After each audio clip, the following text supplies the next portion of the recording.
Okay. All right, I'm calling the meeting to order.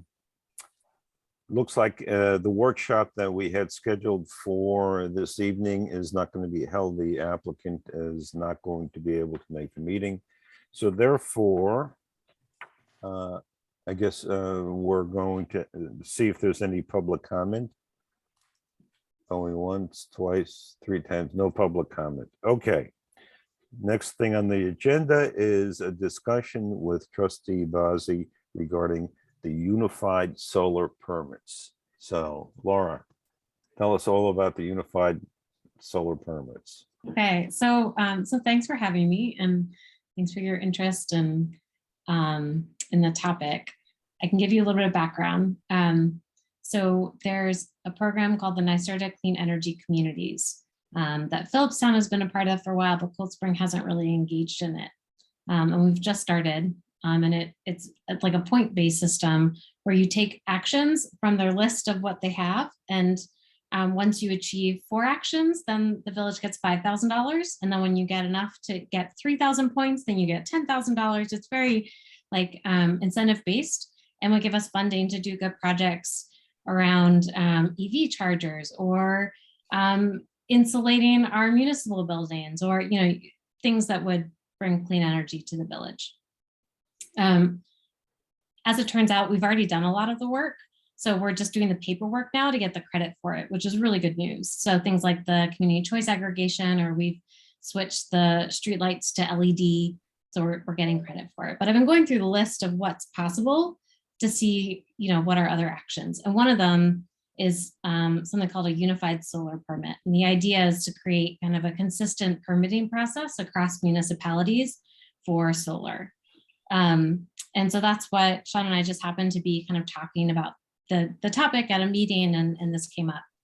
I will say that since then, in the last couple of days, I got to talk with the Greg Warner, the town and village building inspector. And from what I could see on the NYSERDA website, Phillipstown already had this unified solar permit. So I thought, well, that's easy. If we have the same building inspector, use the same permit. He explained that while Phillipstown formally adopted it, it's not used.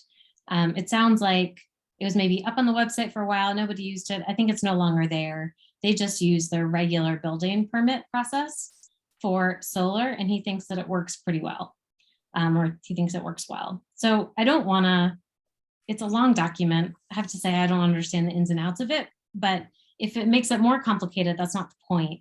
I do wonder if it's more for like, kind of system level installations rather than a small one on a rooftop. It's more for like if you're going to put something in a field. So I want to find out more from our contact at NYSERDA, but it sounds like this is not our action. There are other things that we can do that are more helpful.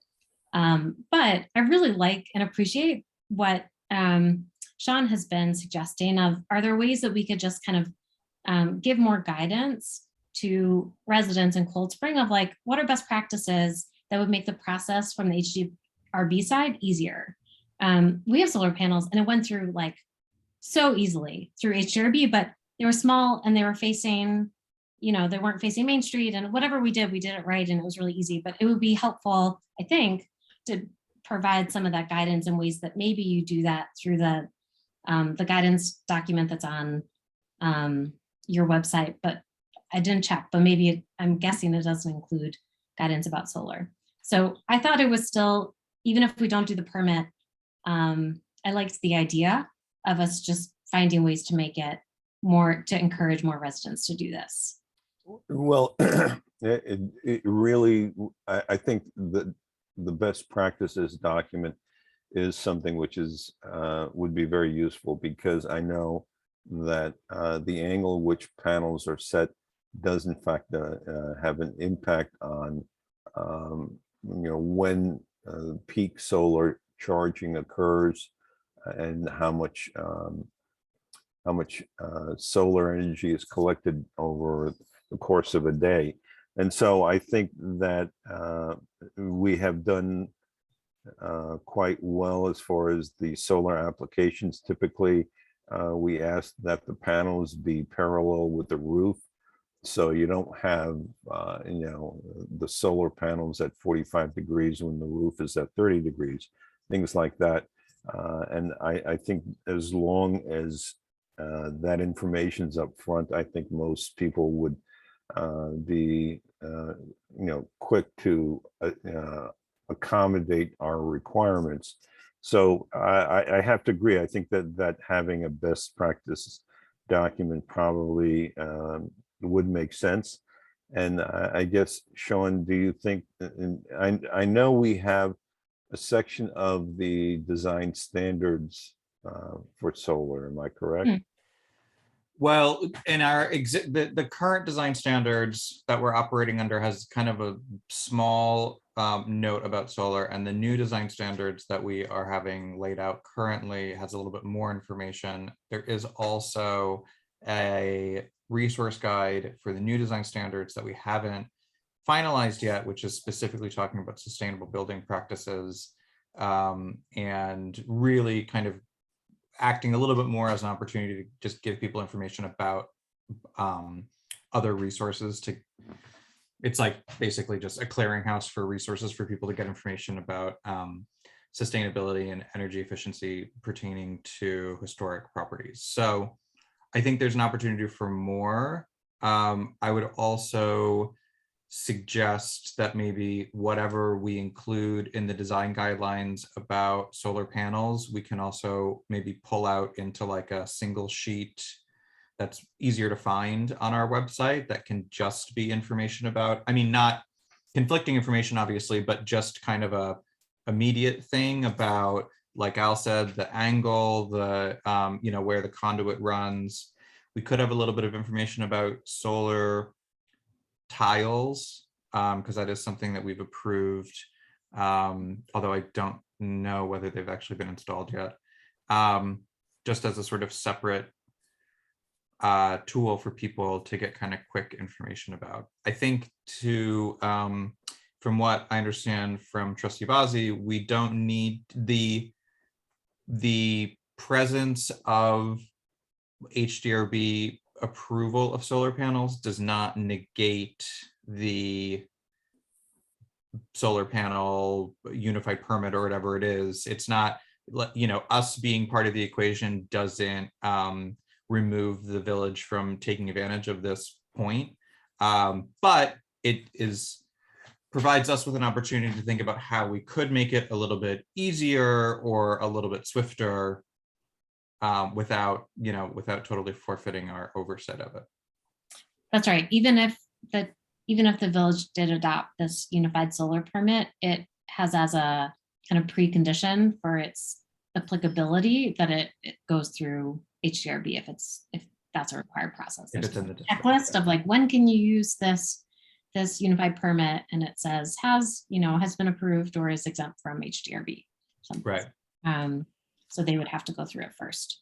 And then I think just one other thing that we talked about briefly over email, which I think is also something that that could kind of be the thing that we contribute to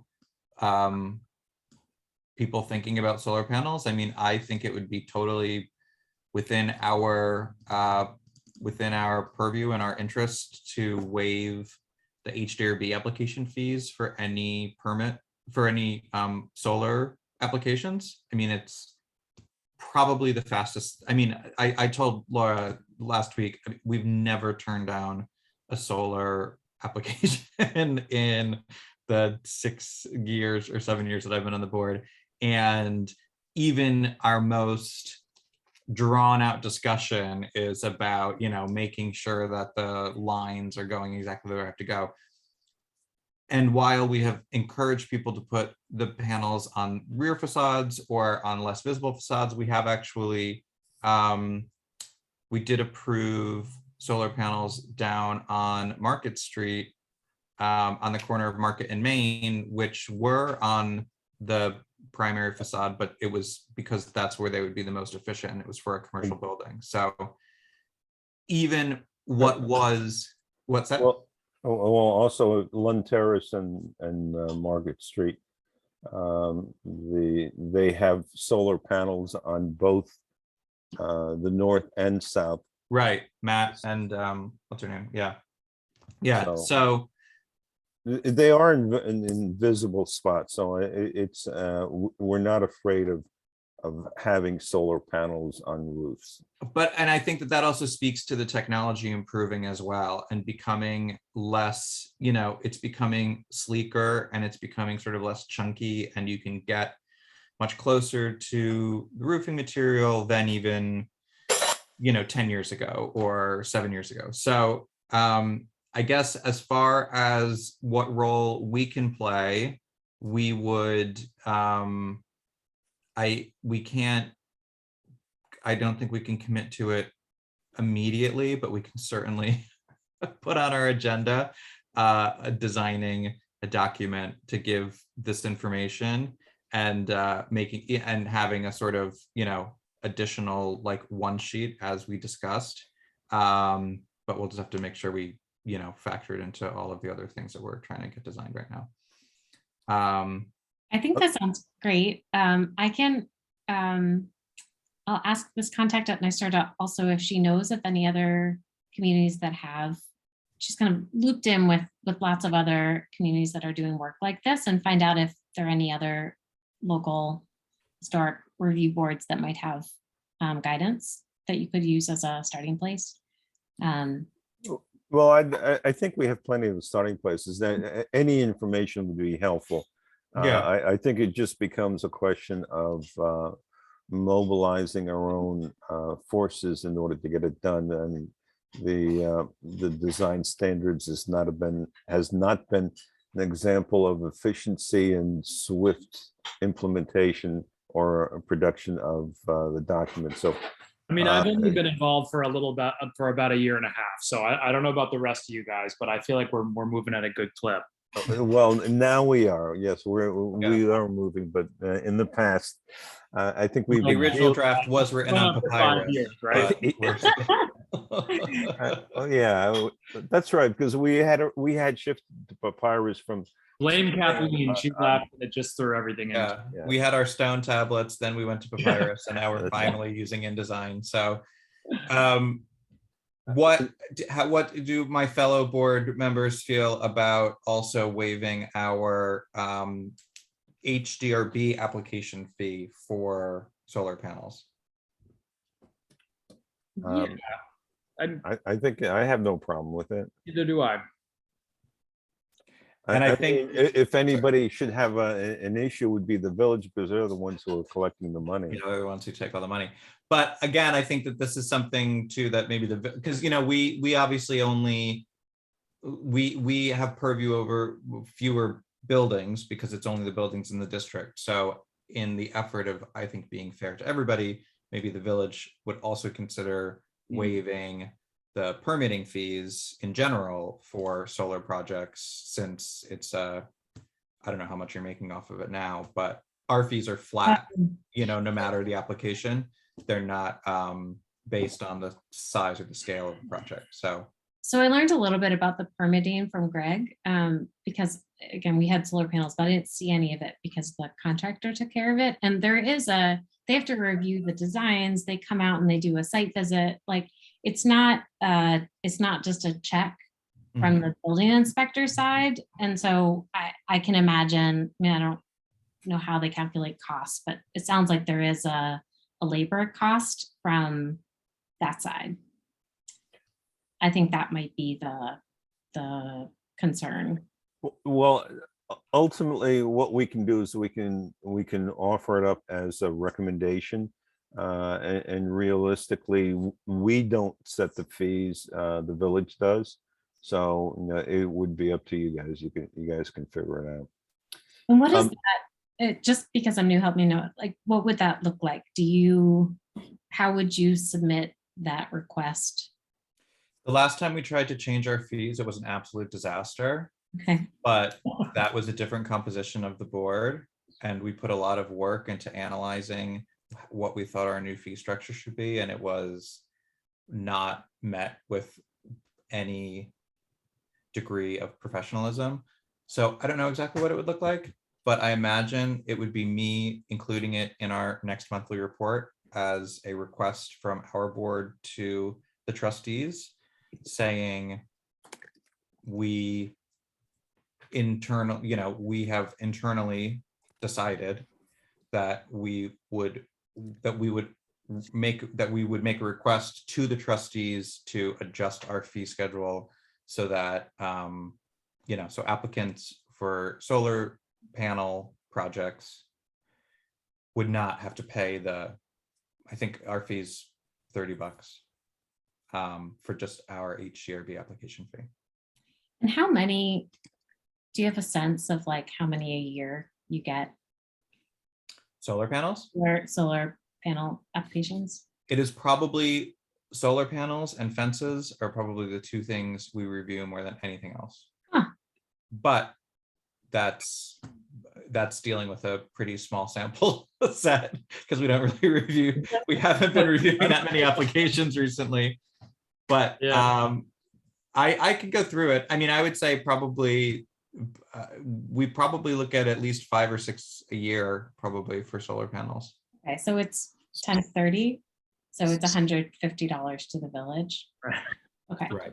I'm just trying to get a scope of like, and then when you think about it, I mean, from my perspective, when you think about it of like both the commitment that we have to address climate change, but also like the funding that we're getting from NYSERDA and the partnership we need from residents to make those things happen, I feel like there's a good justification. It's a pretty small, sum of money to give up. Yeah, Our entire operation is the smallest line item, I think, in the village budget. So we, both in terms of revenue and certainly in terms of expenses. So yeah, I'll include it in our, when's the next full board meeting is on the 10th. So I'll include it in our board report for August 10th. How about the idea of possibly meeting or establishing a certain date within which, or a certain number of days that we process the application? And this was something which I raised because theoretically we do that now for all signage because of a lawsuit. And so that would be another thing which I think may, if we want to expedite the processing of it. Well, the way that the signage is supposed to work is that if we do not give an answer to the applicant within 3 days, they are allowed to install the signage as they see fit until we can review it. Right, until we actually do review it, and then they would have to make changes if we insisted. Right. I think in the case of solar panels, we probably wouldn't want to give that degree of uncertainty to anyone. Well, I think it may be, instead of 3 days, maybe it's a week.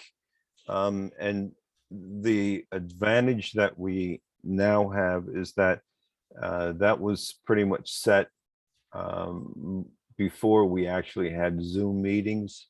And so it required 3 people to actually go to the village office and sit down and review an application, whereas now it can be it can all be done electronically. So we could look at documents online and approve them without a meeting? No, we would still have to have a meeting. right. But I think what Al's saying is that since we have the ability to meet over Zoom, I think there's, yeah, that was what I was going to say. I mean, I think that we have the ability to meet over Zoom legally now, and maybe for, who knows, another 6 months or whatever. But we certainly, Certainly, I would think that we can make it as a criterion or I guess the procedure under which we expedite the review, that it be done electronically. I don't know if open meetings law, I don't know if outside of the disaster declaration, whether open meetings law will allow us to conduct a vote digitally. I mean, it wouldn't be considered a public session. I think the other thing, Al, too, to consider at the time that we were, at the time that the lawsuit occurred, we also weren't committed as firmly to meeting twice a month. So, I mean, Right. with the exception of the months with 5 Wednesdays, we are basically meeting every other week. For the case of reviewing solar panels, I mean, we could shave a week off of that possibly, but I don't think that that's going to be the thing that's slowing anyone down. I think the things that are going to be, I think the way that we can really contribute to encouraging solar panels and encouraging them to be installed responsibly is through, giving more information up front rather than having somebody present something to us that then we have to modify sort of in real time. And I would say just the money thing.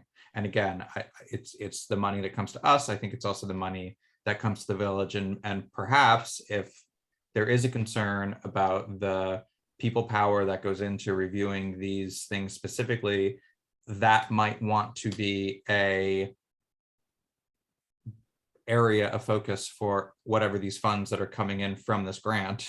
I mean, maybe the money that's coming in from the grant can offset the costs of reviewing the things for free if that's allowed, I also think that it probably does raise a question too, which isn't necessarily something that we will be able to answer tonight, but if we reach a point where there is a comparable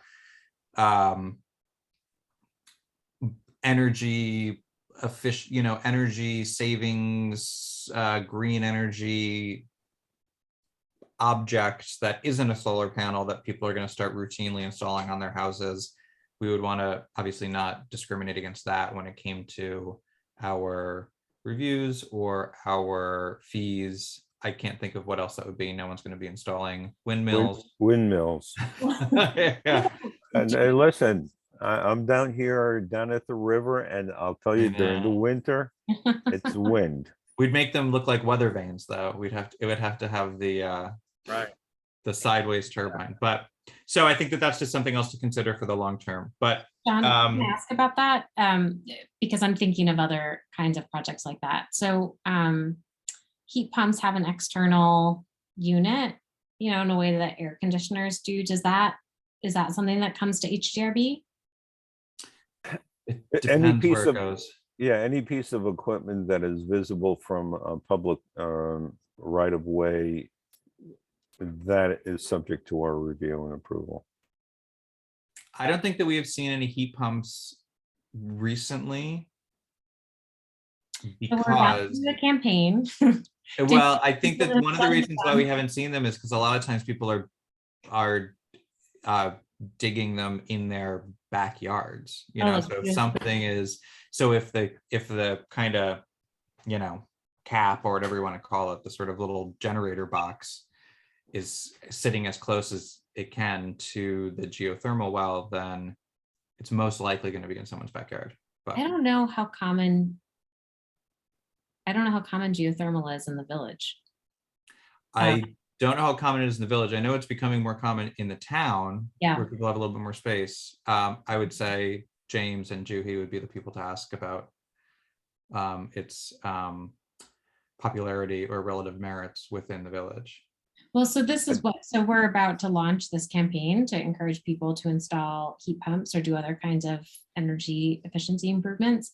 And I hadn't thought of it before, but it would be helpful when we're explaining it to people in the village for us to make clear any instructions like this from HDRB, so that people know, the process. And even if you're not waiving anything, at least just making it clear.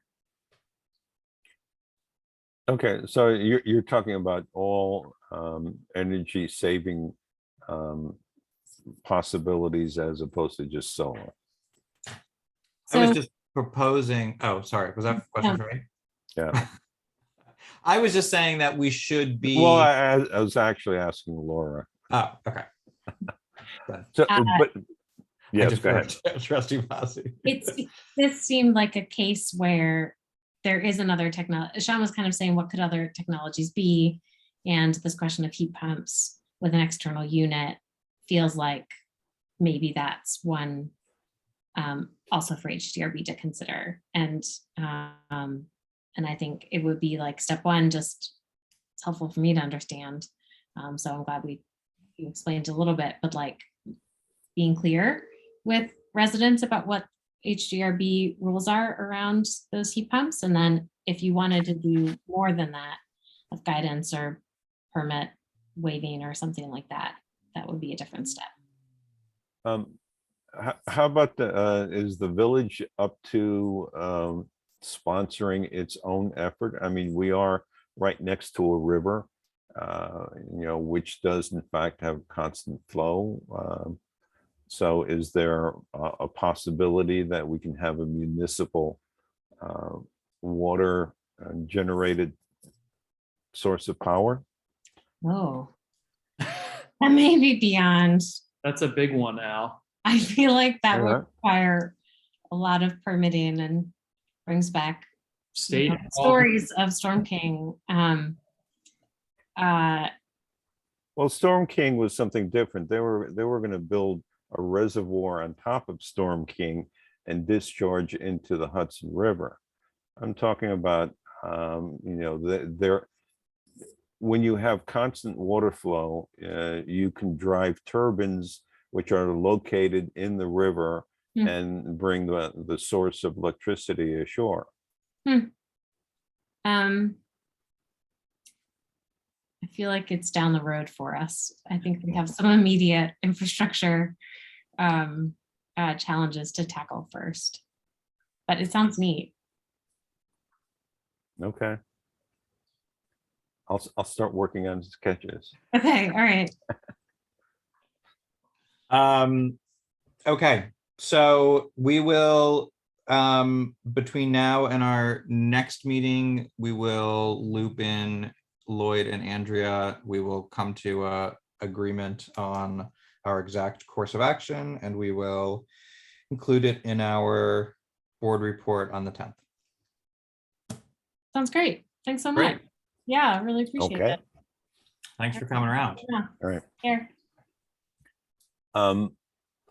Okay, minutes of meeting. I have the minutes. These are from our last meeting. It was just the three of us. Give me 1 second. In May? No, those were older minutes that Al just hadn't signed. That's why they were in there. This is from the July 6th. Yeah, I've read them. I have no comment there. I do not either. Al, did you have a chance to read them? I didn't have a chance to read them, but if you two guys are happy with them, then I'm happy with them. Okay, great. So I will make a motion to accept the minutes from July 6th as submitted. Do I hear a second? I'll second. All in favor, say aye. Aye. Okay, done.